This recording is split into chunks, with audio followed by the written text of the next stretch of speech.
अस्सलाम वालेकुम dear students. आज हम करेंगे exercise 1.4 class 9th maths Cantab book publisher से क्वेश्चन नंबर 11 और 12। सो क्वेश्चन नंबर 11 है simplify 1 plus x whole power 3/2 minus 1 plus x whole power 1/2। तो क्वेश्चन मैंने आपके सामने लिख दिया। अब सबसे पहले हमारे पास यहाँ पे सेम बेस है 1 प्लस एक्स और 1 प्लस एक्स, लेकिन आप सेम बेस को यूज़ करते हुए पावर्स को ऐड या सब्ट्रैक्ट नहीं करवा सकते क्योंकि इन एक्सप्रेशंस के बीच में हमारे पास माइनस का साइन है। अगर यहाँ मल्टीप्लाई होता या डिवाइड होता तो मैं पावर्स को ऐड या सब्ट्रैक्ट करवा सकती थी। तो सबसे पहले आप ये नोटिस कर लें कि जब भी एक्सप्रेशंस के बीच में प्लस या माइनस का साइन हो तो कुछ कॉमन लिया जा सकता है। अब कॉमन क्या लिया जा सकता है उसके लिए हमें थोड़ा सा इसका ब्रेक डाउन करना पड़ेगा। सबसे पहले आप 1 plus x as it is रखें और हमारे पास जो नंबर है यहाँ पे 3, उसको मैं लिख सकती हूँ 1 प्लस 2 होल डिवाइडेड बाई 2, यानी 3 को मैंने 1 और 2 के पार्ट्स में डिवाइड कर लिया। इसका फ़ायदा क्या होगा?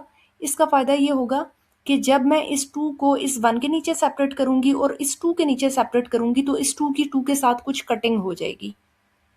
तो अब आप नेक्स्ट स्टेप क्या करेंगे? 1 plus x as it is रखेंगे, इस 1 के नीचे भी इस 2 को सेपरेट कर लें जो डिनोमिनेटर में था और 2 के नीचे भी 2 को सेपरेट कर लें। बाकी आपके पास 1 plus x with whole power 1/2 as it is रह जाएगा। नेक्स्ट हमारे पास हो जाएगा 1 प्लस एक्स, यहाँ से आपके पास एक 1/2 पावर आ रही है और एक यहाँ से आपके पास सिंप्लीफाई होकर 1 पावर रह गई। अब इसका फायदा ये होगा कि मैं इस पावर को सेपरेट कर सकूंगी।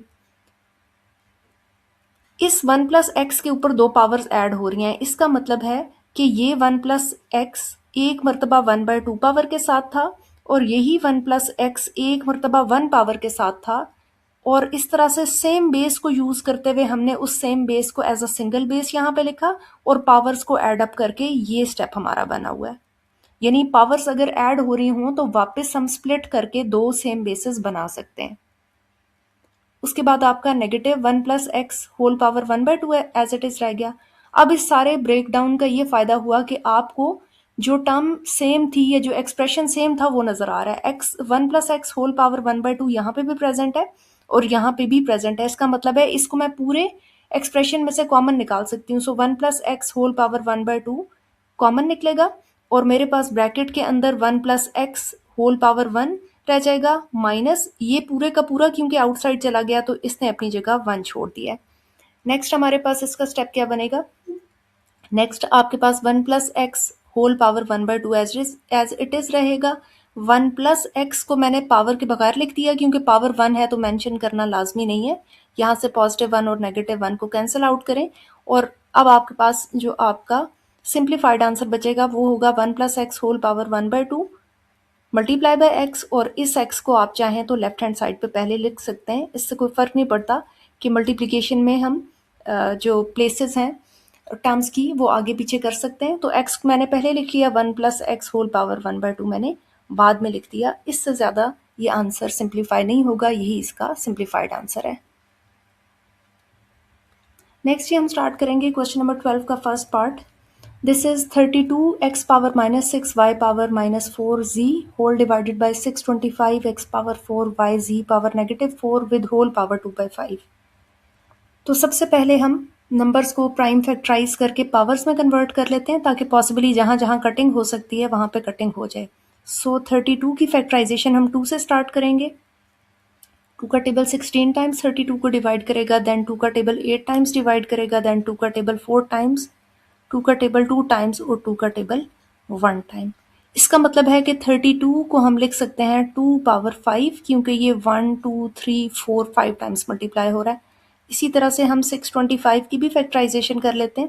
सो जब हम 625 को डिवाइड करेंगे तो ये 125 टाइम्स जाएगा, देन 25 टाइम्स जाएगा, देन 5 टाइम्स जाएगा और देन 1 टाइम्स जाएगा। इसका मतलब है कि 625 को हम रिप्लेस कर सकते हैं 5 पावर 4 से क्योंकि 5 जो है वो 4 टाइम्स मल्टीप्लाई हो रहा है।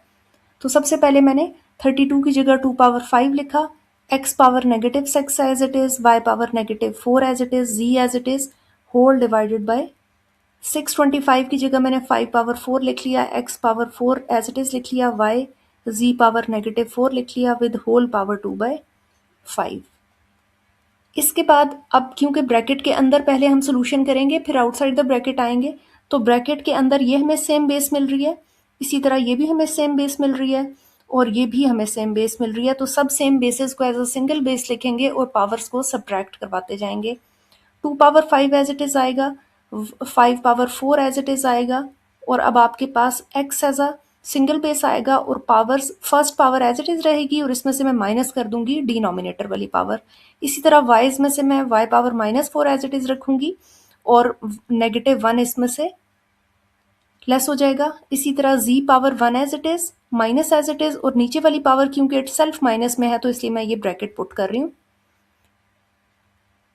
इस पूरे की होल पावर मेरे पास आ रही है 2 डिवाइडेड बाय 5। पहले हम ब्रैकेट के अंदर सोल्यूशन कर लेते हैं, फिर इस बाहर वाली 2 पावर 5 को मैं सबके ऊपर सेपरेट कर दूंगी। So 2 power 5 as it is, 5 power 4 as it is. यहाँ से अगर हम सिंप्लीफाई करें तो x की पावर हमारे पास आ जाती है -10, y की पावर आ जाती है -5 और z की पावर आ जाती है माइनस इंटू माइनस प्लस। सो ये ओवरऑल मेरे पास 5 आ जाएगी। सो नेक्स्ट स्टेप में हम अब पावर्स को सेपरेट करते जाएंगे। 2 पावर, क्योंकि ये जो हमारे पास 2/5 पावर है ये पूरी फ्रैक्शन की होल पावर है, इसका मतलब है इसको मैं फ्रैक्शन के ऊपर सेपरेट कर सकती हूँ। सो 2 पावर 5 के ऊपर भी 2/5 सेपरेट कर दें, x पावर -10 के ऊपर भी 2/5 सेपरेट कर दें, y पावर -5 के ऊपर भी 2/5 सेपरेट कर दें और z पावर 5 के ऊपर भी 2/5 को सेपरेट कर दें।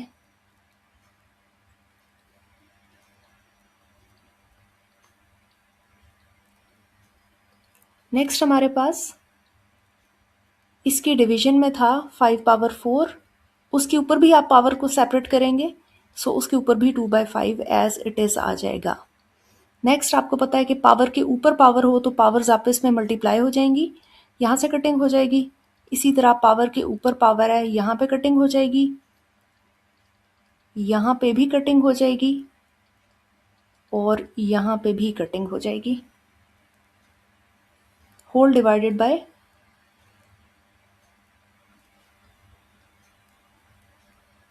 पावर के ऊपर पावर है, यहाँ पे भी पावर को पावर से मल्टीप्लाई करवा दें। अब आपके पास कटिंग के बाद क्या रह जाएगा? कटिंग के बाद हमारे पास 2 पावर 2 यहाँ से रह जाएगा, x पावर यहाँ से देखिए 5 का टेबल 2 टाइम और -2 और 2 को मल्टीप्लाई करवा लें तो -4, y की पावर इसी तरह से हमारे पास -2 रह जाएगी और z की पावर हमारे पास 2 रह जाएगी। This whole is divided by, यहाँ पे कोई कटिंग पॉसिबल नहीं है, सो आप न्यूमरेटर को न्यूमरेटर से मल्टीप्लाई करें। So I will get 5 power 8/5। Next हमारे पास 2 पावर 2 जो है वो 4 में कन्वर्ट हो सकता है और ये जो मेरे पास नेगेटिव पावर्स हैं अगर मैं इनको डिनोमिनेटर में शिफ्ट कर दूं तो ये पॉजिटिव हो जाएंगी। 5 पावर 8/5 को आप एज इट इज लिखें, x पावर -4 डिनोमिनेटर में जाके x पावर +4 बन जाएगा और y पावर -2 +2 में कन्वर्ट हो जाएगा और z पावर 2 तो पहले ही पॉजिटिव था। अब हम इस पार्ट को थोड़ा सा मजीद सिंप्लीफाई कर सकते हैं। नेक्स्ट हमारे पास 4z² एज इट इज रहेगा और अगेन यहाँ पे 5 के ऊपर जो पावर है इसमें आपका जो न्यूमरेटर है वो एक बड़ा नंबर है, तो मैं उसी तरह लास्ट स्टेप की तरह इसका ब्रेक डाउन करूंगी। इसको मैं 3 + 5 में कन्वर्ट करूंगी ताकि जो 5 वाला पार्ट है वो अपने नीचे वाले 5 वाले पार्ट के साथ कैंसिल हो जाए। x power 4 as it is आ जाएगा, y² एज इट इज आ जाएगा, यहाँ से 4z² एज इट इज लिख लें और अगेन ये वही स्टेप है जो मैंने स्टार्टिंग में बताया था कि इस 3 के नीचे 5 सेपरेट हो जाएगा और इस 5 के नीचे भी 5 सेपरेट हो जाएगा ताकि एटलीस्ट एक थोड़ा सा पार्ट जो है इसका कैंसिल आउट हो जाए। यहाँ से हमारे पास बचेगा 4z² divided by 5 power 3/5 into, यहाँ पे आप अभी फ़िलहाल बेशक ब्रेक डाउन ना करें, पहले एक स्टेप लिख लेते हैं, इसको +1 लिख लें और यहाँ पे आपके पास फिर x पावर 4 आ रहा है और y पावर 2 आ रही है। 4z² एज इट इज लिख लें। अब आपके पास क्योंकि ये पावर्स ऐड हो रही हैं इसका मतलब है इस 5 की पावर 3/5 को मैं सेपरेट कर सकती हूँ और इस 1 के नीचे भी मैं इस 5 को सेपरेट कर सकती हूँ ताकि आप अगर इसको रीचेक करना चाहें तो ये सेम बेस है, सेम बेस की वजह से पावर्स ऐड होनी चाहिए, तो ये प्रीवियस स्टेप हमारा बिल्कुल जस्टिफाई हो रहा है। अब नेक्स्ट स्टेप आप क्या करेंगे, नेक्स्ट स्टेप में x पावर 4 आपका रहेगा एज इट इज और y स्क्वायर रहेगा as it is, 4z square as it is divided by, यहाँ से 5 को अगर मैं पहले लिख लूँ तो कोई फर्क नहीं पड़ता, आप बाद में लिखना चाहें या बाद में लिखा रहने दें तो कोई फर्क नहीं पड़ेगा। 5 पावर 3/5 एज इट इज कर दें, x power 4 as it is कर दें और y square as it is कर दें, इससे ज़्यादा हम इसको सिंप्लीफाई नहीं कर सकते, तो ये हमारा इसका फाइनल आंसर बनेगा। नेक्स्ट हम स्टार्ट करेंगे क्वेश्चन नंबर 12 का सेकंड पार्ट, जो कि है 243 raise to the power -2/3 32 power -1/5 divided by square root of 196 with power -1। तो सबसे पहले हम प्राइम फैक्टराइजेशन करेंगे। 243 को अगर आप प्राइम फैक्टराइज कर लें तो हम देख सकते हैं कि हम इसको किस नंबर की पावर्स में लिख सकते हैं। सो 3 का टेबल 81 टाइम्स डिवाइड करेगा, देन 3 का टेबल 27 टाइम्स डिवाइड करेगा, 3 का टेबल 9 टाइम्स डिवाइड करेगा, 3 का टेबल 3 टाइम्स डिवाइड करेगा और 3 का टेबल 1 टाइम्स डिवाइड करेगा। इसका मतलब है 1 2 3 4 5। 243 can be written as 3 power 5 with whole power -2/3। इसी तरह 32 की अगर हमने प्राइम फैक्टराइजेशन की तो वो 2 पावर 5 देगा विद होल पावर -1/5, और इसके डिनोमिनेटर में आ जाए तो 196 एज इट इज आएगा, -1 एज इट इज आएगा, और क्योंकि इसके ऊपर स्क्वायर रूट है उसको मैं पावर 1/2 लिख सकती हूँ। अब जहाँ पे पावर के ऊपर पावर है हम पावर्स को मल्टीप्लाई करते जाएंगे।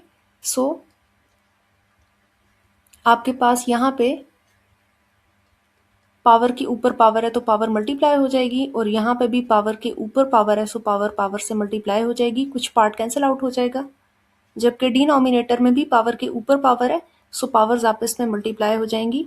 -1 और 1/2 की कटिंग पॉसिबल नहीं है, इसलिए ये सिंप्लीफाई होकर एक सिंगल टर्म में कन्वर्ट हो जाएंगी। नेक्स्ट हमारे पास जो स्टेप बनेगा उसके अंदर यहाँ पे कोई कटिंग पॉसिबल नहीं हुई तो आप न्यूमरेटर को न्यूमरेटर से मल्टीप्लाई करें, सो 3 पावर -10/3 बन जाएगा, और इस तरफ से 2 पावर -1 बन जाएगा, होल डिवाइडेड बाय यहाँ से आपके पास 196 की पावर -1/2 बन जाएगा। अब यहाँ पे क्योंकि आपके पास सब जगह नेगेटिव पावर्स आ रही हैं तो बिफोर प्रोसीडिंग फर्दर हम क्या करेंगे कि सारी नेगेटिव पावर्स को हम पॉजिटिव कर लेते हैं। सो ये 196 अगर मैं ऊपर शिफ्ट कर दूं तो ये अपनी पावर को पॉजिटिव कर देगा 1/2। इसी तरह वो जो 2 है उसको मैं डिनोमिनेटर में ले आऊँ तो वो 2 पावर +1 रह जाएगा, और इसी तरह 3 पावर -10/3 को भी मैं अगर डिनोमिनेटर में ले आऊँ तो ये भी एक पॉजिटिव पावर के साथ आ जाएगा। अब आपने इस 1/2 को कट करना है तो हम कोशिश करके अंदर एक स्क्वायर बनाने की कोशिश करते हैं। तो अगर आप 14 का स्क्वायर ले लें तो 196 आ सकता है, और पावर के ऊपर पावर होगी तो पावर कैंसिल आउट भी हो जाएगी। इसी तरह यहाँ हमारे पास क्योंकि ऊपर वाला नंबर बड़ा है, न्यूमरेटर एक बड़ा नंबर है, सो लास्ट टाइम की तरह मैं इसकी स्प्लिटिंग करूंगी एज 9 + 1, ताकि 9 जो है वो एटलीस्ट 3 के टेबल में आ रहा है तो 3 की कटिंग इस 9 वाले पार्ट से हो जाएगी। नेक्स्ट आपका 2 पावर 1 तो रहेगा एज इट इज। अब यहाँ पे आपके पास क्योंकि पावर के ऊपर पावर आ रही है सो पावर्स को हम मल्टीप्लाई करेंगे ताकि ये कैंसिल आउट हो जाए, और यहाँ से आपके पास 3 एज इट इज आएगा। इस 9 के नीचे भी आप 3 सेपरेट कर लें और इस 1 के नीचे भी आप 3 सेपरेट कर लें, और साथ जो आपका 2 आ रहा था 2 पावर 1 वो एज इट इज रहेगा। अब ऊपर वाले पार्ट से आपके पास 14 बचा, डिनोमिनेटर वाले पार्ट से आपके पास 3 और 9 की कटिंग हो गई 3 टाइम्स, सो 3 क्यूब यहाँ से बचा, और ये जो आपके पास है +1/3 वो एज इट इज आ गया। नेक्स्ट आपके पास यहां से 2 पावर 1 या 2 एज इट इज आ गया। अब आप 2 और 14 की कटिंग कर सकते हैं 7 टाइम्स, सो हमारे पास यहाँ से 7 बचेगा। यहाँ से क्योंकि पावर्स ऐड हो रही हैं तो इस पावर के नीचे मैं 3 को सेपरेट कर दूंगी, और इस 1/3 के नीचे भी 3 को सेपरेट कर दूंगी। मैंने स्टेप इस तरह से क्यों किया, क्योंकि सेम बेस को रखने से same base as a single base बनेगी लाइक दिस, और पावर्स ऐड अप हो जाएंगी, तो ये पिछला स्टेप हमारा जस्टिफाई हो रहा है। जब भी पावर्स इस तरह एडिशन में लिखी हों आप फर्स्ट पावर के नीचे भी उसी बेस को सेपरेट कर सकते हैं और सेकंड बेस के सेकंड पावर के नीचे भी उसी बेस को सेपरेट कर सकते हैं। अब आपके पास यहाँ से रह जाएगा 7, 3 का cube means 3 multiply by 3 multiply by 3 that is 27, और क्यूब रूट ऑफ 3 बचा, इसको आप चाहे क्यूब रूट में लिखते हैं चाहे 3 पावर 1/3 लिखा रहने दें, इससे कोई फर्क नहीं पड़ेगा। तो ये अब आप 7 और 27 की कुछ कटिंग पॉसिबल नहीं है, तो यहाँ हम कटिंग तो नहीं कर सकते, सो यही हमारा फाइनल आंसर बनेगा इस पार्ट का। नेक्स्ट हमारे पास क्वेश्चन नंबर 12 का थर्ड पार्ट है 2 power 1/3 into 27 power 1/3 into 60 power 1/2 whole divided by 180 power 1/2 into 4 power negative 1/3 into 9 power 1/4। तो स्टार्ट करते हैं इसका सोल्यूशन। 2 पावर 1/3 तो हम एज इट इज लिखेंगे, और जहाँ जहाँ नंबर्स की प्राइम फैक्टराइजेशन पॉसिबल है उसको प्राइम फैक्टराइज करते जाएंगे। अब इस 27 को हम लिख सकते हैं 3 पावर 3, आप बेशक इसकी प्राइम फैक्टराइजेशन करके देख लें, और 60 पावर 1/2 को फिलहाल आप एज इट इज रखें होल डिवाइडेड बाय, नीचे मेरे पास एक 180 आ रहा है, 180 को अगर मैं 60 मल्टीप्लाई बाय 3 लिख दूं तो कोई फर्क नहीं पड़ेगा, उसका फायदा भी आपको एक स्टेप आगे जाके समझ आएगा। फिलहाल 180 को मैंने 60 इंटू 3 लिखा है whole power 1/2 as it is. 4 को मैं 2 पावर 2 लिख सकती हूँ विद होल पावर नेगेटिव 1/3, और 9 को मैं 3 पावर 2 लिख सकती हूँ विद होल पावर 1/4। जहां जहां पावर के ऊपर पावर्स आ रही हैं पावर्स को मल्टीप्लाई करते जाएं। 2 पावर 1/3 एज इट इज रहेगा, पावर के ऊपर पावर आ रही है, इन पावर्स को मल्टीप्लाई करके कैंसिल आउट करें, और 60 को आपने फैक्टराइज नहीं करना। उसकी रीज़न ये है कि जो डिनोमिनेटर में मैंने 180 का ब्रेकडाउन किया है वहां से एक 60 हमें मिल रहा है, और इस ब्रैकेट के बाहर पावर 1/2 है और ब्रैकेट के अंदर टर्म्स मल्टीप्लाई हो रही हैं। तो जब सिंगल पावर होती थी तो मैंने आपको बताया था कि उस सिंगल पावर को हम दोनों टर्म्स के ऊपर सेपरेट कर सकते थे, क्योंकि ये मल्टीप्लाई का केस है। चाहे मल्टीप्लिकेशन हो ब्रैकेट के अंदर, चाहे डिवीजन हो, पावर को सेपरेट हम कर सकते हैं। यहाँ पे भी पावर पावर से मल्टीप्लाई हो जाएगी, सो 2 को मैं नेगेटिव 1/3 से मल्टीप्लाई करवा दूंगी, और यहाँ पे भी पावर पावर से मल्टीप्लाई हो जाएगी, सो 2 को मैं 1/4 से मल्टीप्लाई करवा दूंगी। अब आपके पास देखें, इसका फायदा ये हुआ कि बजाय हम 60 को प्राइम फैक्टराइज करते और फिर फर्दर सॉल्व करते, आप लोग डायरेक्ट 60 पावर 1/2 को 60 पावर 1/2 से डिवाइड कर सकते हैं। नेक्स्ट हमारे पास यहाँ से बच रहा है 2 पावर 1/3, एक 3 यहाँ से बच रहा है होल डिवाइडेड बाय, यहाँ से मेरे पास आ रहा है 3 पावर 1/2, और यहाँ से मेरे पास आ रहा है पावर के ऊपर पावर है, सो पावर्स मल्टीप्लाई होके मेरे पास रह जाएंगी 2 पावर नेगेटिव 2/3, और यहाँ से मेरे पास कुछ कटिंग पॉसिबल होगी, सो मेरे पास रह जाएगा यहाँ से 3 पावर 1/2। अब यहाँ से आप 2 पावर 1/3 को एज इट इज लिख सकते हैं, 2 पावर 1/3 को एज इट इज लिखें और मल्टीप्लाई बाय 3 भी एज इट इज जाएगा। डिनोमिनेटर में जहाँ पे आपको सेम बेस नज़र आ रही है जैसा कि ये, इनको मैं कंबाइंड करके एज अ सिंगल बेस लिख रही हूँ और इनकी पावर्स को मैं ऐड अप कर रही हूँ। साथ वाला 2 पावर नेगेटिव 2/3 रहेगा एज इट इज। अब क्योंकि आपके पास यहाँ पे इस पावर 2/3, 2 पावर 1/3 और इस 2 पावर नेगेटिव 2/3 की सेम बेस है, सो हम पावर्स को ऐड अप कर लेंगे, पावर को सब्ट्रैक्ट कर लेंगे। So first power as it is रहेगी -2/3। ये हमने 2 वाली टर्म्स को कंबाइन कर लिया, डिवाइडेड बाय, यहाँ मेरे पास 3 में सिंगल बेस आ जाएगी 2 और इसकी पावर्स ऐड अप होके 1 + 1 रह जाएंगी, और एक 3 हमारे पास ऊपर भी था। उसके बाद हमारे पास 2 पावर 1/3 प्लस 2/3 रह जाएगा, multiply by 3 as it is, और डिनोमिनेटर से भी हमारे पास 3 पावर 2/2 रह जाएगा जो कि कैंसिल आउट हो जाएगा। यहाँ से हमारे पास 3 एज अ सिंगल बेस रह जाएगी, 1 + 2 यहाँ पे ऐड अप हो जाएगा, multiply by 3 whole divided by 3। इस 3 और 3 की कटिंग आप कर सकते हैं, और यहाँ पे आपके पास रह गया 2 पावर 3/3, और 3 और 3 की भी कटिंग करने के बाद आपके पास जस्ट 2 पावर 1 या फिर 2 रह जाएगा।